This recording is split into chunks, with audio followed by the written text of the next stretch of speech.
પાટણ લેવા પાટીદાર સમાજે ડિજિટલ યુગમાં મહત્વપૂર્ણ પગલું ભર્યું છે, જેમાં માધવ ફાર્મ ખાતે લેવા પાટીદાર સમાજની નવી મોબાઈલ એપ્લિકેશનનું લોન્ચિંગ કરવામાં આવ્યું હતું. તો દાદા ભગવાન પટેલ, હર્ષદ પટેલ, મનોજ પટેલ અને સમાજની બહેનોના હસ્તે દીપ પ્રાગટ્ય સાથે આ કાર્યક્રમનો પ્રારંભ કરાયો હતો. તો ડાયનેમિક કંપનીના માલિક ભગવા પટેલ અને ડેવલપર્સની ટીમે સંયુક્ત રીતે એપ્લિકેશનનું લોન્ચિંગ કર્યું હતું. એપના નિર્માણમાં મુખ્ય ભૂમિકા ભજવનાર ઋષિ પટેલે એપની કાર્યપ્રણાલી સમજાવી હતી.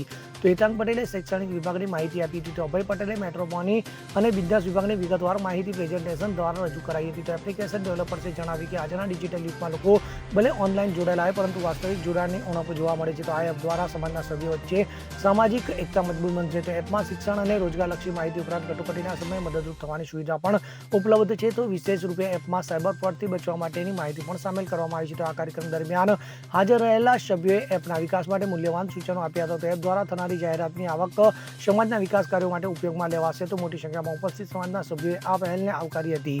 તો અરવિંદભાઈ પટેલ સમાજના લોકોને પણ આવકાર્યા હતા. Bureau report CN24 news. હવે જુઓ દેશ દુનિયાની તમામ ખબરો તમારી આંગળીના ટેરવે. ઉઠાવો મોબાઈલ અને Google Play Store પરથી ડાઉનલોડ કરો અમારી CN24 ન્યૂઝ મોબાઈલ એપ.